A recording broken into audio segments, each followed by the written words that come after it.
welcome to Game Reviewify. We're about to take a trip back to 1998 with a sport that of course will never be, because it could cost you your life, and that is Jetmoto 2 Championship Edition, which is the greatest hits version of Jetmoto 2.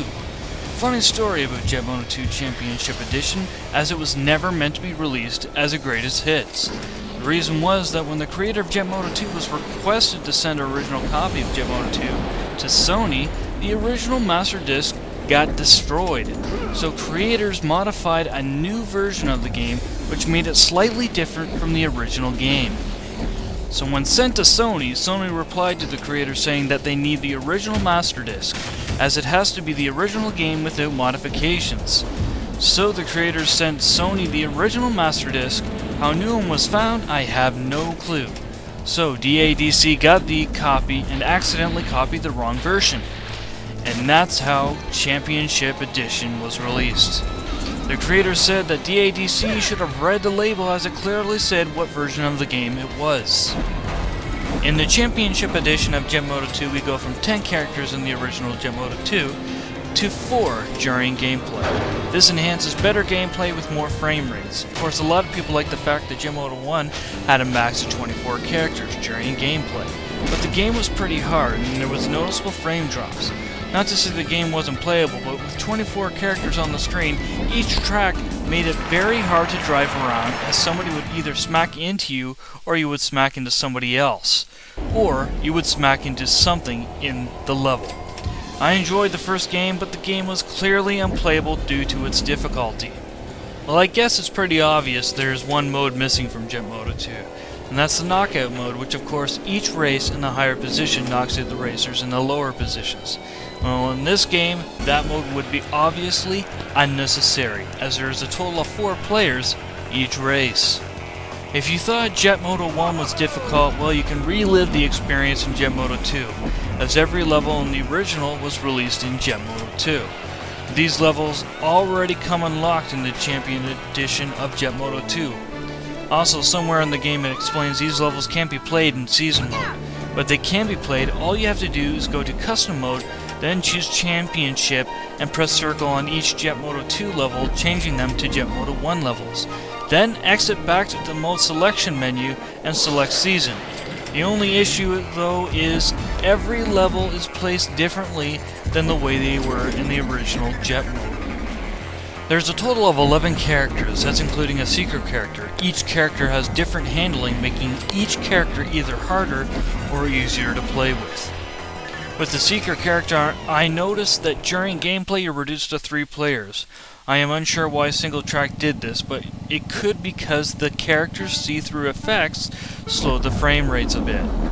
Each character has its own ending, also each character unlocks its own secrets, example being the Max, which unlocks unlimited turbos. There is also modes that can somewhat modify how your levels look, like Cyberframe, which will modify the level from its original look to a wireframe, which would look like something the creators of the game would see while adding in graphics while making the game. There is also an upside down camera mode and also a TV camera mode. All the modes that would modify the way the levels look can really make this game difficult and somewhat unplayable. The only one that was somewhat playable was wireframe, which was still unnecessary to include in the game. There was also secrets that would modify how your character's vehicle would drive, from a sudden stop, which was really odd, and super agility, which would make your character drive more precise. Some modes in the game were good, and some were just not fun to play with, and sometimes have you wondering why this was added to the game to begin with. There is easy to advanced difficulty settings. If you play at a harder difficulty, a new difficulty is unlocked, which allows you to unlock more items. A lot of people found this game to be hard. If you get yourself into the game and teach yourself how to play properly, you'll find this game is pretty easy to play. The AI can be incredibly hard or it can be incredibly stupid, depending on the level. What I mean by this is there's moments in the game, depending on the level, where the CPU characters get into an accident, and they seem to get stuck for about the time you play the whole track, and win. Also, if you get stuck in this accident, you might as well restart the level and play again, because for some reason you get stuck and can't get out of it. There's also 2 levels I found with this issue, and it's one of the levels in Jetmoto 1 and one of the levels in Jetmoto 2. I found the game's graphics to be a lot better than the graphics from the first game. Also in the Championship Edition version, I see the characters' graphics were also updated from the original Jetmoto 2. Each level in Jetmoto 2 looks a lot smoother and more stuff is thrown into each level, unlike the first game, which has 3 categories of scenery like the forest, ice, and lake. And 3 levels were based off each category minus Nightmare. All the graphics in the original Jetmoto levels seem to be unchanged.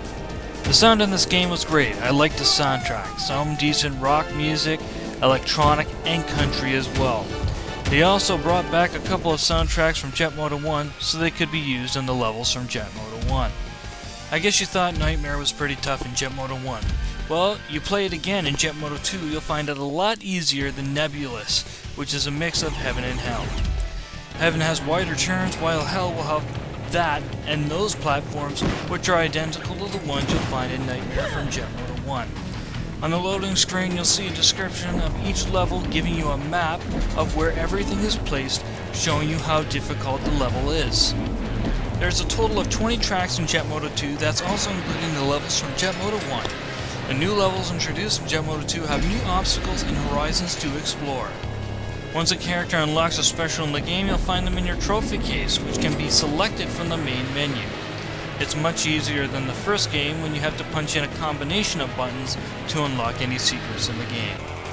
This game also offers a 2-player mode for a fun multiplayer experience, but don't expect the same experience you'll get online, and not to forget, this game was made before consoles even had an online multiplayer. Well, I guess it's time to tell you what I think of this game. Well, I really think this game is fun and playable. Some people may find this game rather difficult, but if you get into the game, you may find this game easy to play. There's a lot of speed, tricks, and obstacles in the game that will bring you back for more. I found that they kind of updated on how the characters smack into objects in the game, because they don't fall off their bikes as easy as they used to in the first game. I really enjoyed the graphics in the game. They are a lot better than the first game, and the soundtrack in the game is identical to the first game and sounds pretty good. I found the game had a lot of extras that could be useful, but I also found some that weren't and should have probably not been in the game.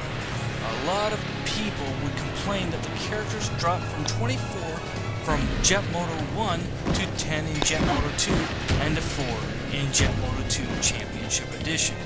But I found this game to have increased frame rate, and I found it a lot easier to drive around. The AI was pretty smart, but in 2 levels the CPU could get stuck for about the length you play the level. With some minor downfalls in the game, I found this version of the game the most playable out of all 4 Jetmotos. That's right, there's 4 Jetmotos. That's including the original Jetmoto 2 and of course the horrible Jetmoto 3, which will probably not get reviewed because that was the most unplayable version of Jetmoto. I've been playing this game since its release back in 1998, so that can tell you how playable the game is. But you may find this a bit difficult, but as said, practice a bit and you'll get better. If you think you can get right into this game after playing Wave Race, you're wrong, and Wave Race is a lot different than Jetmoto. So this game may not be for you Wave Race fanboys. Well, I've decided to go away with the score system, as I find it a lot easier to just say if a game is playable or not. I believe all other games were reviewed accurately. I just find it a lot easier this way, and it's gonna happen from now on. Well, I hope you enjoyed this episode of Game Reviewify, and I hope you return for another episode. Thank you, and thanks for watching. Goodbye.